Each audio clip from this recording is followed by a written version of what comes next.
Went way too fast there. All right, we're live. Hello, everyone. Woo! Hello. Hope everyone's having a great day. I'm joined here by Michelle, the creative director of Banana Bird Studios. Howdy. I'm so excited to be here. Yeah, I'm glad you could join. We've been talking about this for a while. I really enjoyed the game Beasts of Maravilla. It's a game that my wife and I played together on stream, and it was so much fun. Um, Yay. it was probably one of our favorite games that we've played together. Um, Yay. That makes me so happy. yeah, I think it was. There's like just everything about it was just. I think it's probably a lot of like the creatures in the world that you all were able to build that we really enjoyed and kind of like dove into. Um, but maybe you could tell viewers about yourself and the studio and everything. Yeah, sure. First, I just want to say that I absolutely loved watching you and your wife play the game. I'm so glad that I was able to tune in and watch you guys enjoy it because it warmed my heart a lot. So thank you so much for playing. Um, but yeah, so my name is Michelle, as you can see from my cool little nameplate. I'm the creative director of Beasts of Maravilla Island, and the head of Banana Bird Studios. And Banana Bird Studios is a kind of funny little endeavor because it's actually a studio formed by a bunch of, I guess we're all graduated now, but we were all students when we met and we started making Beasts of Maravilla Island together as college students. And then after we graduated, like that summer after we graduated, we formed an LLC together to continue development. So the team was comprised of about half recent grads and then half people that were still students. Um, it's been enough time now that basically everyone's graduated at this point. But yeah, and so we wanted to work together to bring what was originally our senior thesis project into being a commercial game, and we were fortunate enough to do that under this little studio that we created together. And we were really fortunate that Whitethorn Games, who's our publisher, came along and was able to give us some funding and some support to help us with that endeavor of releasing our first commercial game together. But yeah, for folks who don't know, Beasts of Maravilla Island is a adventure game where you take on the role of a young wildlife photographer who is exploring a magical jungle island and discovering these extraordinary creatures and trying to document their behaviors through wildlife photography. But yeah. Yeah, that's something that my wife picked up on. She said that it was so refreshing to have a game where you're more so kind of like documenting wildlife. You're not really there's no like violence, or you're not really taking apart anything, or really messing with nature, but more so kind of just documenting it. And um, it's a very good message behind the game to really preserve these things in nature while also appreciating them through photography and research and things like that. I'm so grateful that she picked up on that because it was a very deliberate design choice of trying to promote like being a good observer and like being someone who's respectful in nature and still like enjoying it and gaining like fulfillment from it, but not destroying it or harming the animals or doing anything that we as animal lovers would disapprove of, I guess. Yeah, Or like, yeah, but that's awesome. yeah, so nice. So how long have you been playing like video games? Has that been something that you've always been has been a part of your life, or did you have more like a creative background that then kind of formed into video games? Yeah, I've always been playing video games. I was fortunate that I have an older sister, and she played a lot of Super Nintendo when I was a kid, and my mom actually also played a lot of Super Nintendo when I was a kid. And so I remember, I think the first game I ever played was when I was 3. I played Super Mario World on the SNES. And video games very quickly became something that became and stayed a huge part of my life. Um, and I actually wanted to be a game developer for a really long time. When I was like 7 years old, I remember seeing a TV ad about a game design program, and I was like, "You can do that professionally? Oh my god, that's what I want to do!" And then I kind of rode that wave for the rest of my life. Um, but yeah, I grew up really mostly playing Nintendo games. I like played a lot of the classics thanks to my mom and my sister. I have a twin brother as well, and we really bonded through playing video games together, lots of co-op games together, passing the controller back and forth with Donkey Kong and things like that. But yeah, but it wasn't really until I was like 13 that I really went from being kind of just like a childhood dream to being like, okay, I'm really going to be a game developer. And I was after I played my first Zelda game, and I was like, oh my god, games can make me feel this way. Like it can be more than just fun. It can be like tug at my heartstrings and make me think about things a little differently. But yeah, so I've been a player of games for a very long time, and it's always been a big part of my life. Yeah, I think games are kind of there's a part of like society that sees games as more of like entertainment or mindless entertainment, but it's just as much like art as like a movie or a show or anything, because so much can be put into or packed into a story or visuals or audio into a game that kind of brings together all of these like art forms into something that can make you feel and bring you joy or sadness or whatever it is that the developer is trying to portray in the game.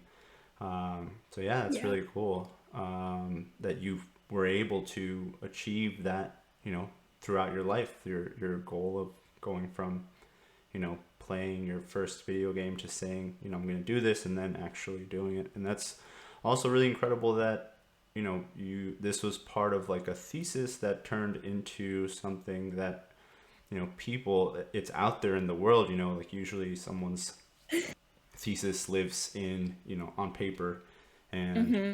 isn't really seen to everyone. So that's what I mean. I hope you got a great grade on that, because Yes.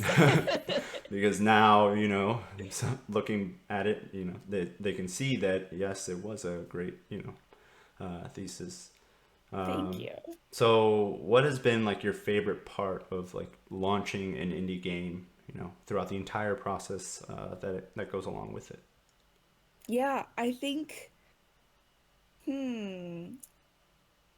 So I think one of my favorite things just in general is like I love my team so much. Like I feel really fortunate that like because we're a small team and we have that like scrappy indie heart about us, we've been able to become really good friends, and been able to grow a lot together. And because this is the first commercial game we've released, we've all learned so much together. And I think that there's something really special about like being indie and learning all of these things together for the first time, like both the good and the bad, and being able to support each other while we're doing this big crazy thing.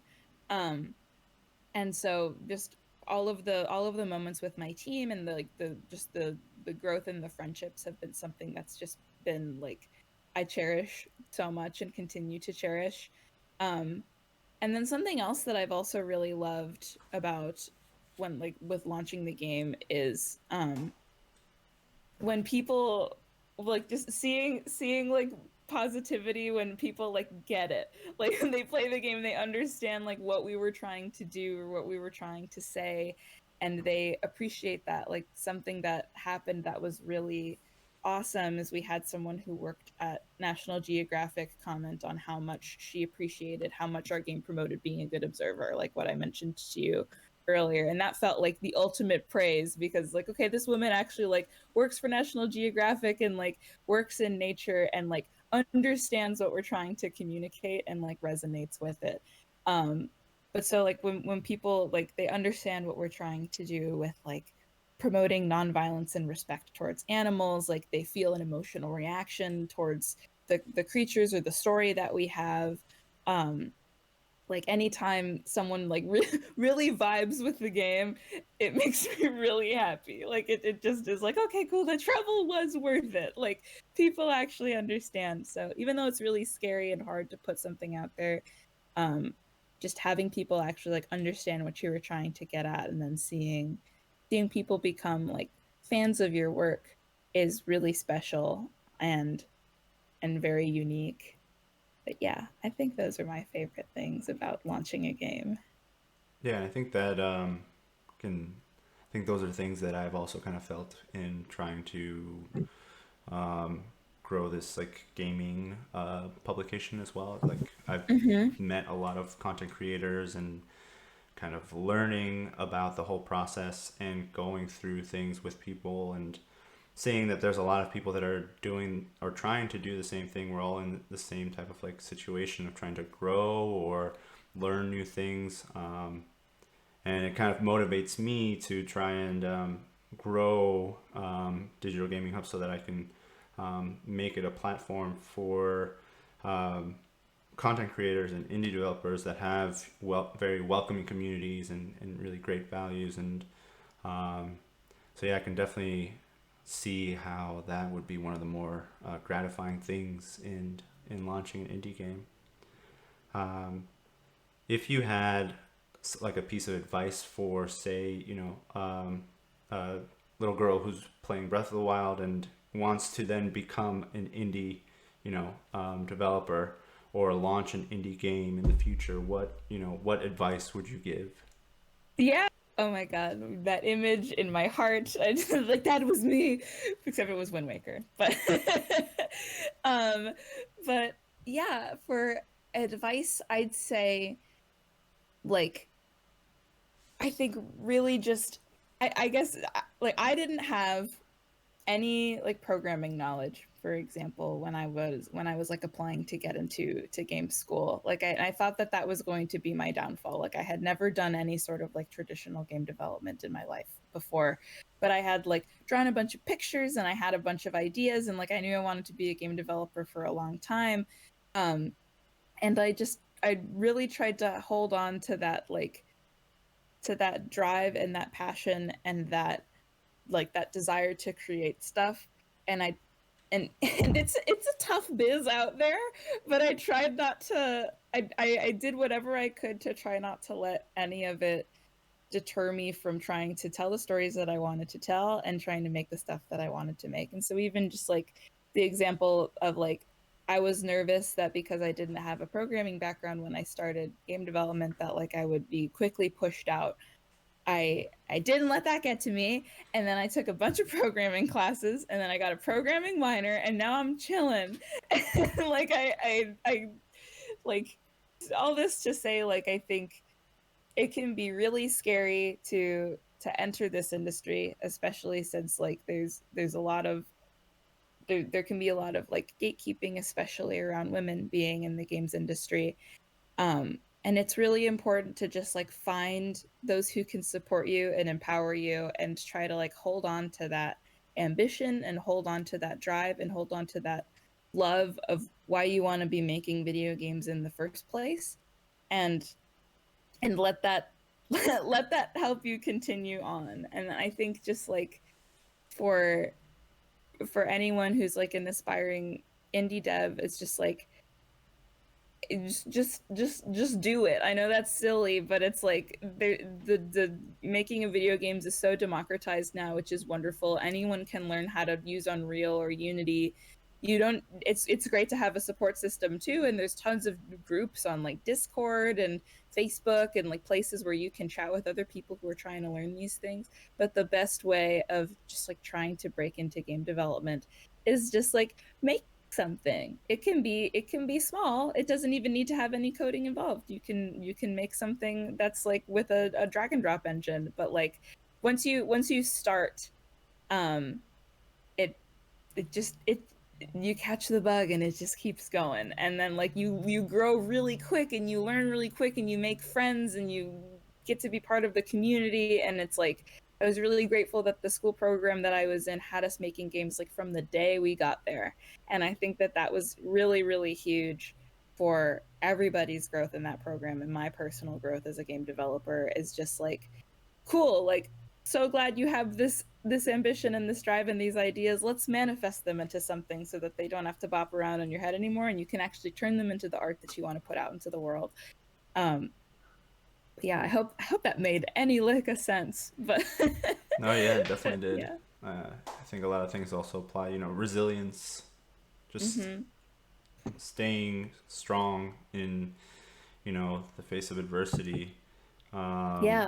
and I think that's a thing that shows throughout anyone who's gotten success is that everyone's going to face challenges, and a lot of times it's more than others, Mhm. and being able to stay resilient and make it through, is what gets success, because the only way to guarantee that you don't succeed is by not doing it. You can guarantee that you're Yeah, not going to succeed if you just don't do it. So absolutely. yeah, I think that's a great piece of advice. Uh, Yay. so you mentioned Wind Waker was your game that kind of like Yes. sparked the drive for getting into the games industry.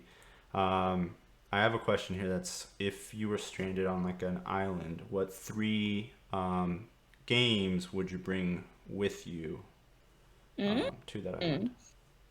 See, this question is so interesting because this isn't necessarily my three favorite games. These are games that like I if I were if I were stuck on an island and I was presumably kind of bored, what I'd want to what I'd want to have with me.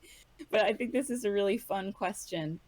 Um I think I would pick Breath of the Wild as one of them.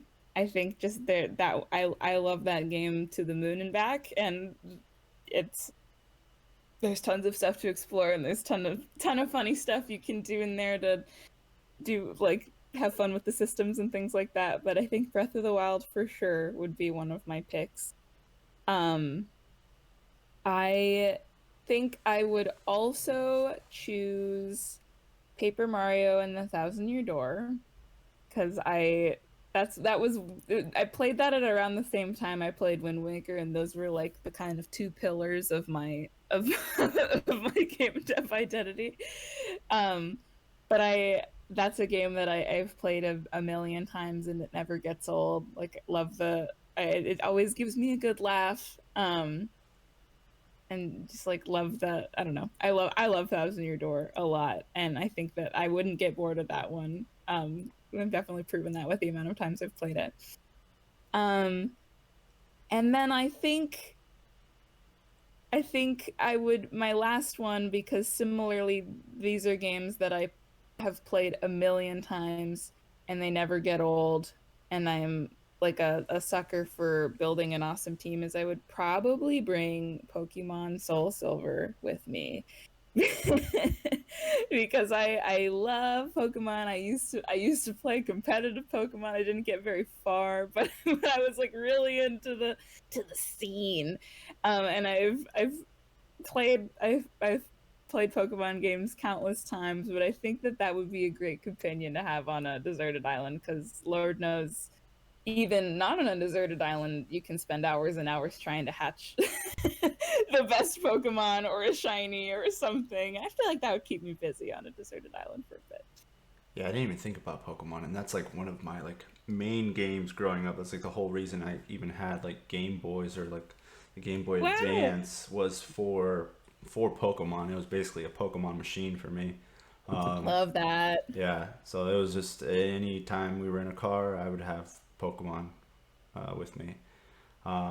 I think mine, Breath of the Wild for sure. Yeah. Um, Recently, probably Hades, because I've put a ton of hours into that as well. Nice, nice. Um, but yeah, I think Breath of the Wild, Hades for sure. I just started Animal Crossing, and I could see that game being like a huge source of entertainment. Oh, for Um, sure. I thought about Animal Crossing. I was like either Animal Crossing or Pokemon. yeah, But that's awesome. Welcome to the Animal Crossing yeah, community. we just started That's on great. Monday. and we were streaming. My wife and I were doing like a marketing Monday where Hmm. we haven't really talked about marketing because we're so into the game, but we're open to talking about marketing. She has her own business that she started, and I'm trying to Ooh, grow this as well. So we're both very focused on marketing our nice. businesses. So yeah, we just started playing Animal Crossing, and it was a lot of fun. And the community's been so helpful with like everything, just teaching us everything. And yesterday we played for Wellness Wednesday, where we have tea. Her company is Boost. It's like a tea company that she started. Yeah. Ooh. Oh my Um, gosh, cool. and so we'll just have tea and play Animal Crossing, and we were able to go to other people's islands, people that just God, came into chat and were showing us around. It's such a wholesome time. Like it's so I nice. love Yeah, it's that. so nice. And we went to someone's island that was insane. Like it was such so much work had been done into it, and I'm probably gonna post it somewhere because of how intricate their island was. It just they welcomed us with fireworks. Um, as soon as we got onto the island, they started lighting these fireworks, Oh my and then God. they're like, "Here you go," and then they gave us like poppers so we could pop the like with them like poppers like the fireworks, and then they started showing us around all these sections of their island, and with each section came a outfit change. So they would like Oh change my outfits God. with like they had this goth section, they had like a party section, um, and yeah, it was I had never imagined something could be that intricate. So That is incredible. I like the Animal Crossing community is amazing. Like I have a couple friends where like they'd be like, "Oh, my island's not much, but you can come by." And I would come and I'd be like, oh my God." Like beautifully landscaped, like so well thought out, and like it just like the cleverest things, and like it was just like and the way that people like use items is just so awesome. Like just I love that you were greeted with fireworks. I think that that is so precious. yeah, yeah, But it's just awesome. I'm so glad that you're getting to play, and that like it's kind of a fun time to jump into, because like there's a lot of like really seasoned players that I feel like can just are really helpful. Animal Crossing players are so generous, like both with knowledge and just with like stuff. yeah, And so I think that's so awesome. yeah. It was great. I was never expecting to have so many people just like jump in and want to, well, for one, show off their island, but also give things like advice and also like things from the island as well. So yeah, I Yeah, think that would be my third pick with my very short amount nice. of time playing it. That's a good pick. Yeah, because I could also see it being like from like Castaway, like a Wilson situation where you actually start to believe that your islanders on Your the neighbors island, are real. yeah, Yeah. your neighbors are real, and it might keep you from going crazy a little bit. Yeah, yeah, Um, that sounds good. so on the topic of games, do you have any games that you enjoy watching people play a Oh my lot of? gosh, yes. Like I have, which games or would go you ahead, say? sorry. Oh No, I was yeah. gonna say which games would you say? I think my favorite game to watch people play ever is Super Mario Sunshine. Oh, Like I love watching people play Super Mario Sunshine. It's funny because I don't love playing Super Mario Sunshine that much. But I like my, Super Mario Sunshine. I love the art, I love the music, I love the vibe, I love what it's trying to do. But whenever I try to play it, I get really frustrated because I feel like the controls are kind of tough, and like there's a lot of weirdly punishing things in it for a Mario game. And so I love watching people who are either are willing to endure those things that I don't want to endure, or are really good at it, so that I can just like enjoy the vibe that I so desire and not get any of the frustration. But I love watching people play Super Mario Sunshine. I think that's my favorite one. But I like watching people play Mario games in general. Like I think of any game that I like watching people like stream or let's play, like Mario Galaxy, Mario Odyssey, like something about watching those games being played is just really fun. But Mario Sunshine for sure is my top one. That's like my go-to. And when I talk about, even just when I talk about Mario Sunshine, I'm like, that is my favorite game to watch people play. Yeah, I feel like a lot of people feel that way. When I went through the whole like 3D All Stars collection. And I Oh, started nice. with Mario 64, and I was Mm-hmm. like, this is fun because of like the nostalgia, but it's very frustrating because of the camera. I was like, I can't wait to get into Mario Sunshine where things are way better. And then I got into it, and I was like, oh, I don't know why people like say this is a bad game or complain about like the controls or the difficulty. Um, Mm-hmm.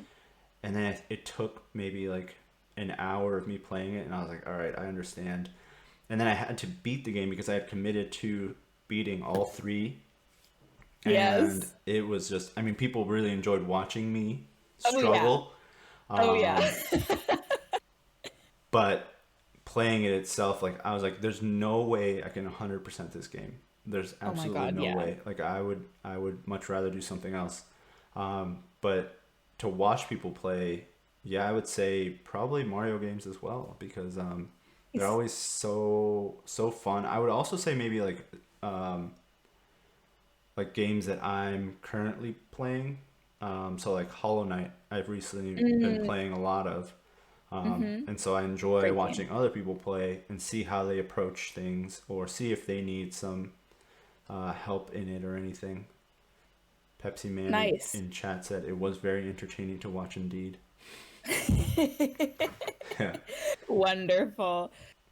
But that's a really good point too about Hollow Knight, because especially since that's a game with many different approaches to the same problem, and like you can literally just take things in an entirely different order. That's a really cool one to see how people solve.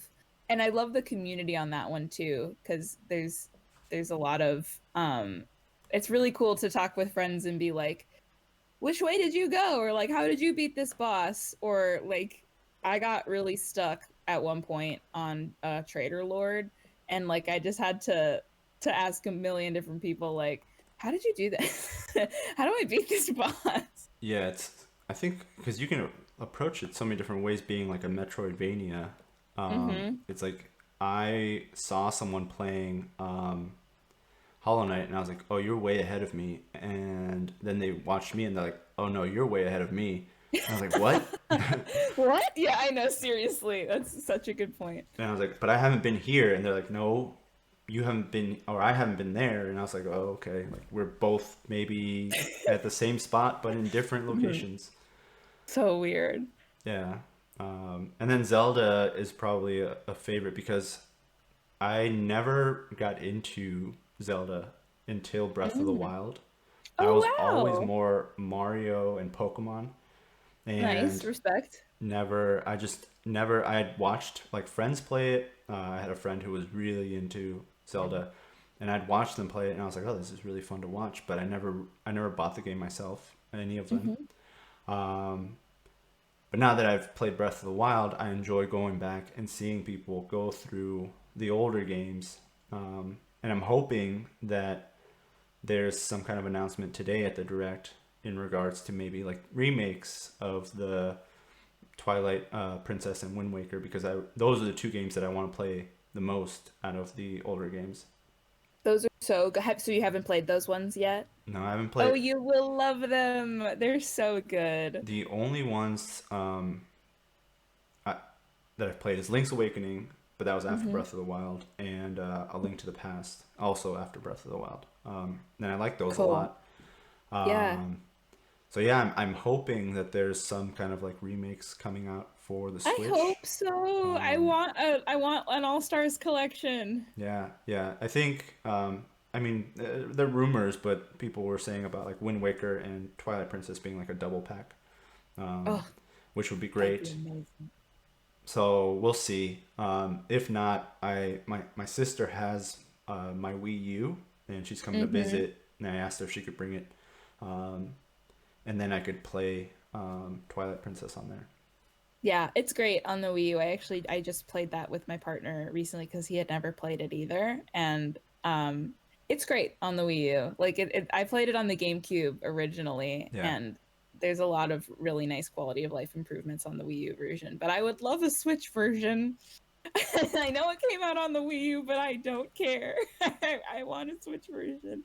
And I would say I would want an Ocarina of Time remaster, like a whole like Hmm. redone version. Because playing Mario 64, I enjoyed it, but it there could have been a lot of things that could be improved for Sure.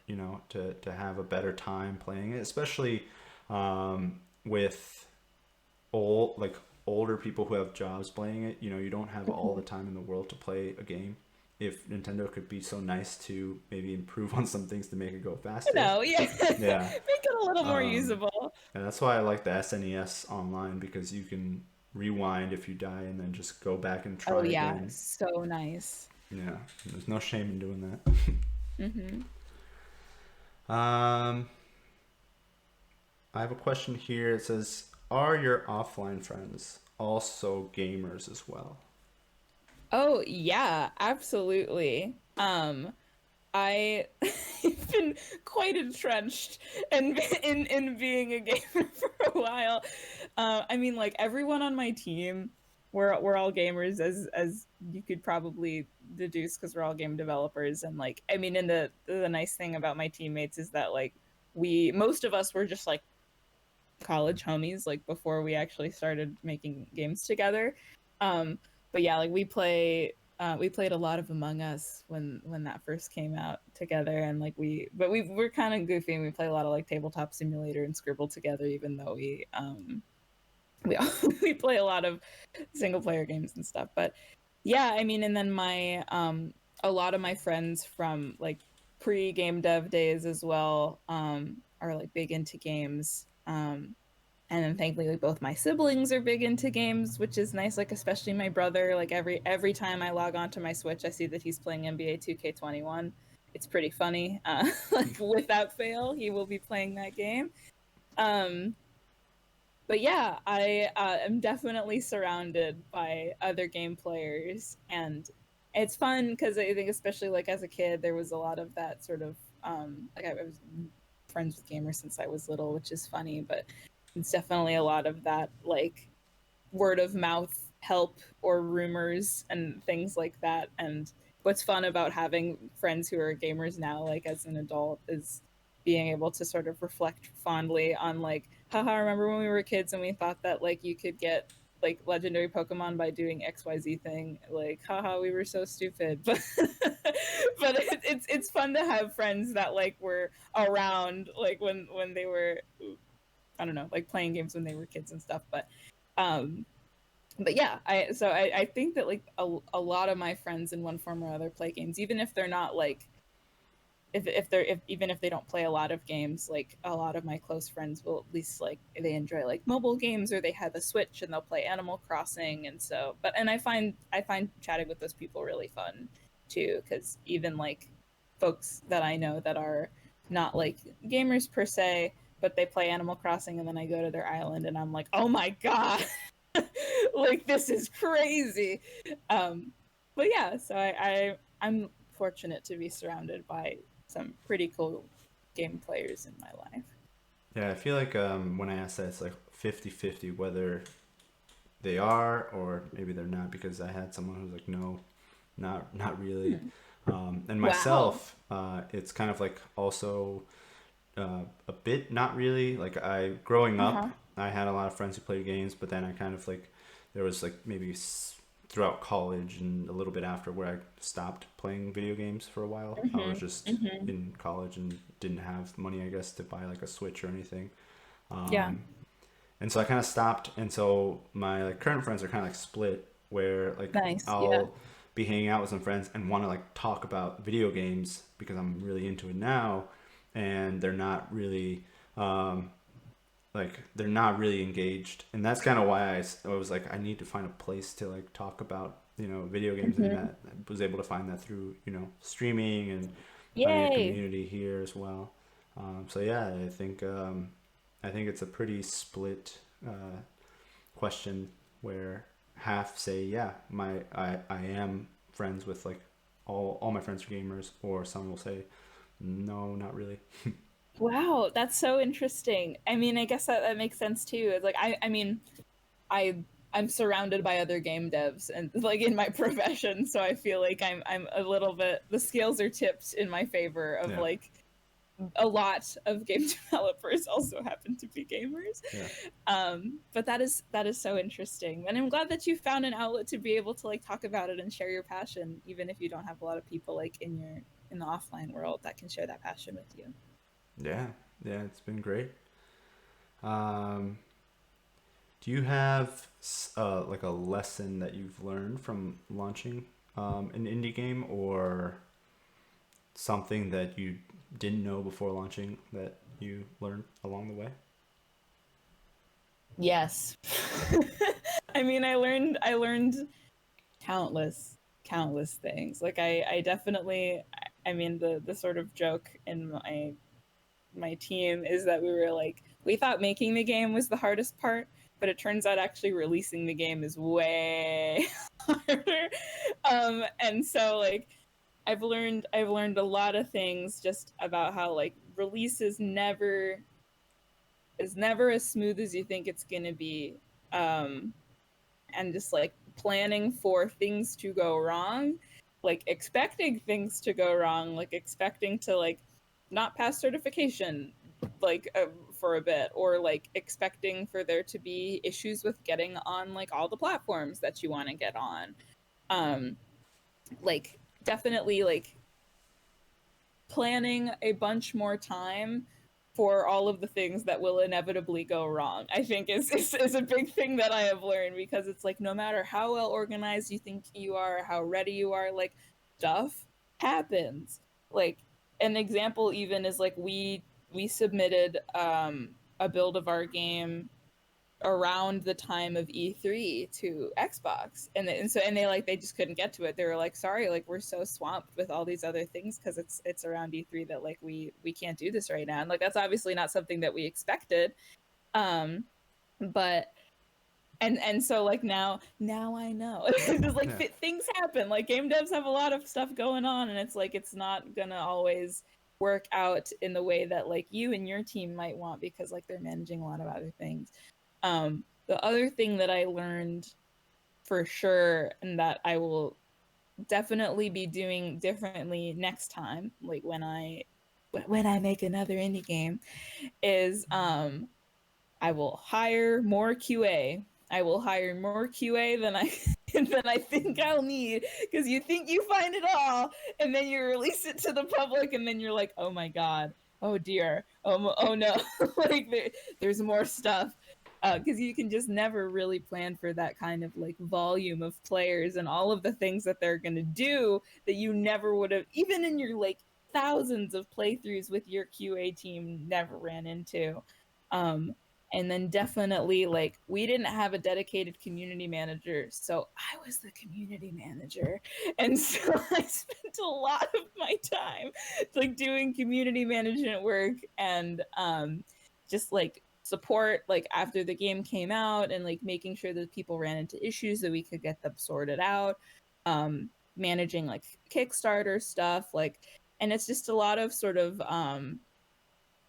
invisible time, or like or just like unaccounted for time of, it's like I was doing that sort of while developing also, as it's like it'd be like, okay, we need to develop a thing, like get a patch out, so I'm like in engine replacing assets, or like making new UI, or like whatever I needed to do that day. But then like after my like actual work, my actual or like my development work is done, I'd be like, cool, it's off hours, time to manage the community.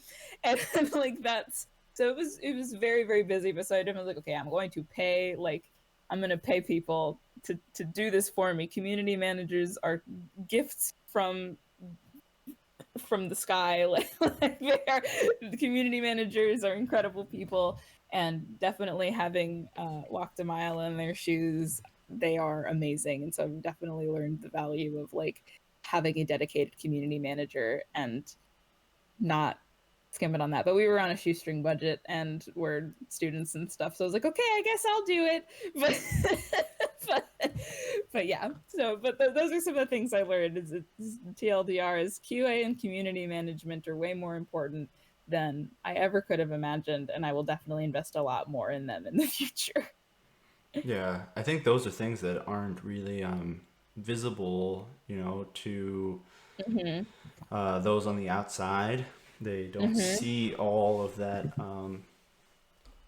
all those things that could come up, and they don't hear about it. And it's a lot that's learned by doing. Um, so indie developers could be out there right now trying to launch, getting ready to launch a game. They've built it, and they're going to have to go through all these things themselves to Yeah. learn about it or experience it themselves. Yeah, I mean, I've been involved in like communities of like different indie games and indie studios, and I see um, that there's constantly something that's coming up, some kind of like Yeah. bug or something that the entire studio couldn't have imagined that someone would do that, but someone was creative enough to break the game somehow.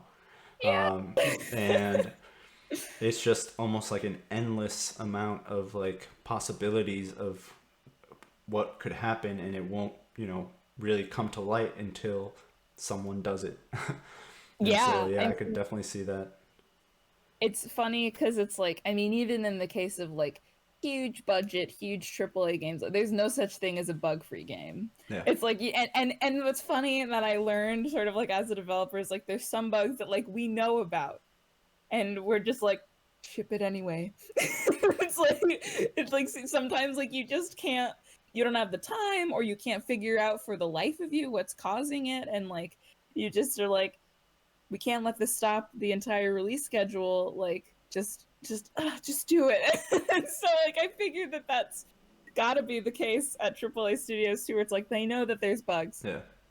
but they can't fix them all. Like, it's impossible to fix them all. So you just like have to pick the ones that you're okay with people running into potentially, and like pray and see what happens. But yeah. Yeah, I always will ask if I get like an indie code, I'll ask like, is there like something that's known that I will Mm-hmm. encounter, just so that I'm prepared for it and can say, okay, this is being fixed, or this is something that they're preparing to fix. Because I Yeah. don't, like, I don't think that, especially indie studios, their games shouldn't be graded on like bugs. I don't think, like, because there's only so much time or so many Yeah. resources to really get things done. So when I see like a negative review and it's like it's buggy, I'm like, yeah, they're gonna fix it. Yeah, like seriously, I appreciate you like so it's much. it's not part of like the real, final like game. Like there's not gonna be this, like, you can put it in your review like, watch out for this, but not like Hmm. this game's bad because of these bugs. Unless it's like, Yeah, you know Mario came out that way, then yeah, of course, it's a yell little at Nintendo different. You for sure? that.